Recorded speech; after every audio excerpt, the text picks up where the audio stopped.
So guys अगर आप 11th से 12th में जाना चाहते हो तो आपकी पूरी प्लानिंग होनी चाहिए। अगर आपको अच्छा स्कोर करना है, अच्छा टाइम टेबल रहना चाहिए। अगर आपको अच्छा कुछ स्कोर करना है, देखो 11th में आने के बाद पता नहीं किस किस कौन कौन कौन लोग ज्ञान दे देते हैं 11th में ज्यादा कुछ नहीं करेगा तो भी चलेगा, 12th में हो जाता है। और इसी के चक्कर में या तो सोशल मीडिया तो बहुत सारी चीजों के चक्कर में हमारा 11th ऐसे ही चला जाता है और 11th ऐसे जाने की वजह से हमारा हाल बहुत बुरा हो जाता है। और फिर हमें समझ में नहीं आता है 12th में हमारा अच्छा स्कोर हो पाएगा कि नहीं हो पाएगा। नहीं हो पाया तो कॉलेज मिलने का प्रॉब्लम, क्योंकि 12th का परसेंट मैटर करता है।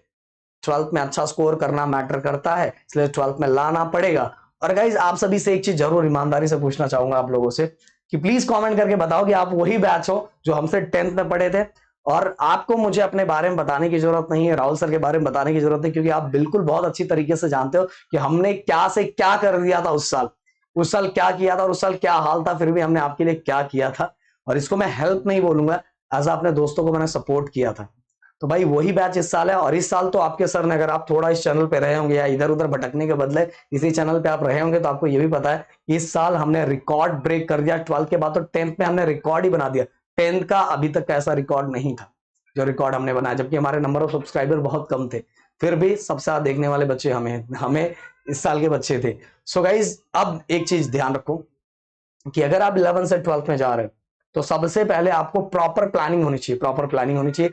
देखो कॉमर्स वाले बच्चों, आप सभी के लिए हमने स्पेशल चैनल बना दिया और उस पर कंटिन्यू सभी चीजें आ रही। इवन कॉमर्स के सभी लेक्चर पहले भी डाले गए, आपको चाहिए तो जाके देख सकते हो। और इस चैनल पे भी है प्रदीप गिरी कॉमर्स एकेडमी। साइंस वाले बच्चों, ये स्पेशली वीडियो साइंस वाले बच्चों के लिए।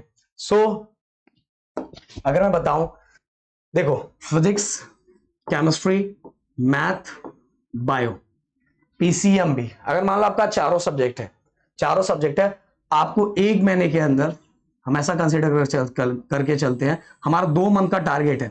और ये स्टार्टिंग का 2 मंथ बहुत इंपॉर्टेंट होता है, क्योंकि ये 2 मंथ में हमारी बैटरी बहुत चार्ज होती है। तो जितना ज्यादा चैप्टर कर सकते हो ना इस 2 मंथ में कर लो। और ज्यादा चैप्टर भी नहीं, बहुत सिंपल तरीके से कर सकते हो, क्योंकि स्टार्टिंग में अपना टाइम बहुत होता है ना, टाइम बहुत होता है। उस टाइम को प्रॉपर तरीके से यूटिलाइज जो करता है, और हर दिन जो प्लानिंग की है वो प्लानिंग में वो चीज होनी तो और होनी चाहिए। और आपको मैं बताना चाहूंगा 25 अप्रैल से आप सभी के लेक्चर ऑनलाइन हम स्टार्ट करने वाले हैं। अगर आप ऑफलाइन में भी जुड़ना चाहते हो, वैसे सीट बहुत कम ही बचा हुआ, हमारा सीट पहले फुल हो जाता है। सो अगर जुड़ना चाहते हो तो कॉल करो और फटाफट फटाफट जुड़ लो, कि वो ऑफलाइन में हम ही पढ़ाते हैं, हमारे यहाँ हम ही टीच करते हैं। तो आप आके ऑफलाइन का मजा ले सकते हो। बट अगर आप यूट्यूब पे भी पढ़ना चाहते हैं तो 25 में, देखो ऑनलाइन और ऑफलाइन में थोड़ा क्या बहुत फर्क है, जो सच है। ऑफलाइन में डायरेक्ट ही हम पढ़ाएंगे, आपके सामने रहेंगे, जो भी डाउट्स है सब कुछ है। और बहुत सारी अलग अलग चीजें होती है ऑफलाइन के अंदर, जो बहुत सच्चाई है। बहुत सारी चीजें, जो टॉपिक यहाँ मैं 15 to 30 मिनट्स में खत्म करूंगा, वो टॉपिक खत्म करवाने में मुझे वहां 2 से 3 दिन जाता है, क्योंकि सामने बच्चे रहते हैं, हमें हर चीजों को देख देख के करवाना रहता है, हर चीजों को समझ के करवाना रहता है कि हर स्टूडेंट कैसा है। तो भाई, तो पर आप लोगों के लिए 25 से मैं स्टार्ट कर रहा हूँ ऑनलाइन लेक्चर्स यूट्यूब पे। बट उसके पहले, और यहाँ पढ़ाने वाले आप सभी उस साल के बैच के बच्चे हो, आप लोग को पता है हमारे बारे में, यहाँ कोई ऐसा नहीं पढ़ा रहा है, कोई भी प्रवचन और ज्ञान देके नहीं कर रहा है। सभी ने अपने फील्ड में बहुत अच्छा स्कोर किया, बहुत अच्छा, ऐसे ही नहीं, बहुत अच्छा स्कोर किया है। तो 25, उसके पहले हम आप सभी का सपोर्ट देखेंगे कि आपका सपोर्ट कैसा है। आपका सपोर्ट बहुत अच्छा रहा तो लेक्चर्स प्रॉपर तरीके से स्टार्ट हो जाएगा। जैसे बाकी इंजीनियरिंग का स्टार्ट है, बीएससी मैथ का स्टार्ट है, 10th का स्टार्ट है, आपका भी स्टार्ट हो जाएगा। सो भाई देखो, आपके पास मैं समझ के चलता हूं, ऐसे 4 सब्जेक्ट है, फिजिक्स, केमिस्ट्री, मैथ और बायो, 4। ओके, फिजिक्स भी है, केमिस्ट्री भी है, मैथ भी है और बायो भी है, ये 4 है। अब आपके पास ऐसा कंसिडर करके चलो, एक महीने के अंदर टोटल मंथ को मैं ऐसे 5-6 ग्रुप में डिवाइड करता हूँ। 6 ग्रुप मतलब कैसा सर? 5 5 5 5 5, कितना हो गया? 1 2 3 4 5 एंड ये 6। ये क्या है सर? देखो 5 6 कितना होगा? 30। एक मंथ के अंदर टोटल कितने डेज होते हैं? 30 डेज होते हैं। मैंने पहले ग्रुप के अंदर 5 डेज रखा है, दूसरे ग्रुप के अंदर 5 डेज रखा हुआ, तीसरे ग्रुप के अंदर 5 डेज रखा हुआ, चौथे ग्रुप में 5 डेज रखा हुआ, पांचवें ग्रुप में 5 डेज रखा हुआ, छठे ग्रुप में 5 डेज रखा हुआ, ऐसा रखा हुआ है। ओके, 5 6 30 हो गया।